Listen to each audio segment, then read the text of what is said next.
बर्फ से खेलते हुए बर्फ मिसाल हो गए, कैसे वो एक रात में ख्वाबो ख्याल हो गए।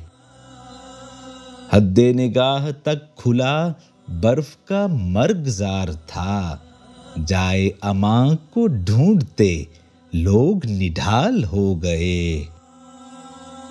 नामो मकाम घुल गए बर्फ में बर्फ की तरह, कल थे जो दुर्रे बेबहा मुफ्त का माल हो गए। बर्फ के जाल में फंसे कितने थे जिंदा लोग जो, मौत से पहले मौत के वाकिफे हाल हो गए। बर्फ के इस हिसार से निकलेंगे किस तरह से अब, बर्फ के इस हिसार से निकलेंगे किस तरह से अब, इसका जवाब ढूंढते आप सवाल हो गए।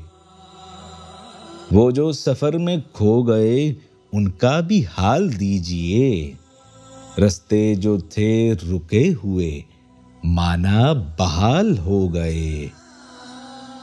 अमजद निगाहे शौक में बर्फ ने कर लिया है घर, अमजद निगाहे शौक में बर्फ ने कर लिया है घर, समझे थे जिनको मशगले जी का वबाल हो गए, समझे थे जिनको मशगले जी का वबाल हो गए।